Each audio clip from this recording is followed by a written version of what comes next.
What was this? If I don't agree with you, I'm an idiot. In John Varvatos' shirt. You're not young. Okay, but I'm one more reference away from taking this mic off and just walking out. John, Put on a sweater for sakes. Put on a sweater. Why? I have to be. At your age. Bill Burr once made a journalist so uncomfortable on Conan that the guy actually started sweating on camera. That's a bunch of nerds interrupting people who know what they're doing, Burr said straight to their faces. In this video, you'll see exactly how Burr manages to absolutely destroy his critics while keeping the audience in stitches. His takedown of Bill Maher might be the most satisfying thing you'll watch all week. Before we move on, I'd like to ask you a small favor. If you appreciate this content, please take a second to like this video and subscribe to the channel. Over 98% of you watch the videos without subscribing. It costs you nothing, but it makes a huge difference to us. So did you click the subscribe button? Great, thank you so much. Now back to the video. Ever wonder how comedians like Bill Burr can completely silence their critics without losing their cool? You're about to find out exactly how he does it. Bill Burr has built his entire comedy empire on one simple principle: brutal honesty. He doesn't sugarcoat, he doesn't tiptoe around sensitive topics, and he certainly doesn't back down when challenged. This makes him the perfect comedian to take down pretentious critics who try to police what comedy should be. During an appearance on Conan, Burr spotted something that most comedians would dread: a journalist who had previously trashed his work sitting right there in the audience. But instead of getting nervous, Burr saw an opportunity. The setup was perfect for what would become an epic takedown. What did Burr do? He didn't just target that one journalist. Journalism. Yeah. Get out of here. What about? Yeah, it's a bunch of nerds interrupting people who know what they're doing. He went after the entire profession. With his trademark Boston accent and perfect timing, he declared, "That's a bunch of nerds interrupting people who know what they're doing." The audience absolutely lost it while the camera caught the journalist shifting uncomfortably in his seat. Talk about instant karma. Burr's approach works because there's no filter between his brain and his mouth. When he sees something ridiculous, he calls it out. Take his comments about journalists in war zones. While most comedians might dance around the criticism, Burr went straight for the jugular. Either join the army or get out of there. No metaphors, no fancy wordplay, just raw, unfiltered truth that resonated with everyone watching. The war's in the background. So you think journalists shouldn't wear helmets and vests? No, either join the army or get out of there. I don't like when journalists go into a war area and they put on a helmet and their stupid vest. Get out here. This straight shooting style is exactly what made his confrontation with Bill Maher so legendary. The setup was simple. Burr mentioned he flies commercial instead of private jets. Maher, in typical fashion, couldn't resist the opportunity to flex his superiority, responding with, "Well, you're an idiot." But Burr wasn't about to let that slide. Most guests on Maher's show might laugh awkwardly or try to pivot, but not Burr. What was this? If I don't agree with you, I'm an idiot. In John Varvatos' shirt. You're not young. Okay, but I'm one more reference away from taking this mic off and just walking out. John, Put on a sweater for sakes. Put on a sweater. Why? I have to be.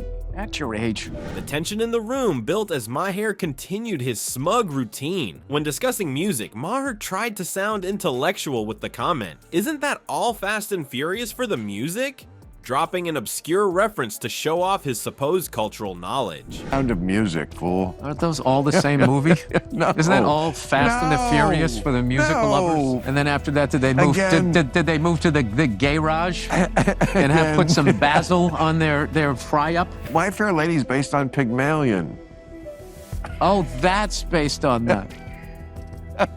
That's when Burr delivered the perfect counterpunch.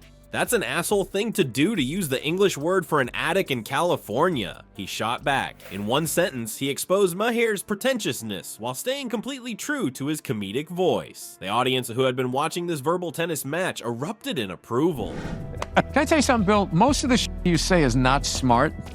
It's just sort of obscure. And he lived in her parents' apartment in the garret for like 3 years. In the middle of London. What makes this exchange so satisfying is that Burr never tried to match Maher's pseudo-intellectual style. He didn't try to outsmart him with facts or statistics. Instead, he simply pointed out how ridiculous Maher sounded, using his authentic voice, the same voice that has earned him millions of fans. Comedy critics later described this moment as a master class in disarming a narcissistic personality. I'm not making this up. It's the garret. the garret is like an attic. We're in California. You can just say attic. An asshole thing to do. To use the English I word know. for an attic in California. While Maher tried to establish dominance through condescension, Burr flipped the script by calling out the behavior directly. He didn't need to prove he was smarter, he just needed to expose the game Maher was playing. The audience reaction tells the whole story. They weren't just laughing, they were engaged in watching someone say what they'd always wanted to say to pretentious people who talk down to others. In that moment, Burr became their champion, turning what could have been an uncomfortable exchange into comedy gold. It's kind of good, though, that, those creeps got to take a break, because I felt like cancel culture, they were kind of running out of people to cancel. Yeah, it's kind of hard to take your dick out at work when you're at home, This is the genius of Bill Burr's approach to critics. He never gets defensive, never tries to prove his worth, and never backs down from his authentic self. As much as they wanted to make it seem, there really was a finite amount of people that took their dick out at work. Remember that? All of a sudden, out of nowhere, like John Wayne was trending. I'm like, what, they got some found footage? You got a new movie coming out that maybe they shelved? They kind of ran out of people, and there was this kind of hilarious moment, like last year, where they started to try and cancel, like, dead people. Instead, he uses the criticism as material, transforming potential embarrassment into entertainment that simultaneously exposes hypocrisy while keeping his audience thoroughly entertained. Oh my God, did you see what John Wayne said in Playboy in 1971? And all of a sudden, it was all these stupid-ass woke white people, right? I can no longer tolerate dead for 45 years, John Wayne. In the world of comedy, Bill Burr stands as a testament to unwavering authenticity. What makes him such a force against critics isn't fancy comebacks or practiced retorts. It's his commitment to staying true to himself, no matter who's watching. Saying things in a magazine that doesn't exist anymore. I am here for black people. And the reality is you'd be doing back then exactly what you're doing today. Nothing. Not a fucking thing. What the fuck is going on? But I think white women started it.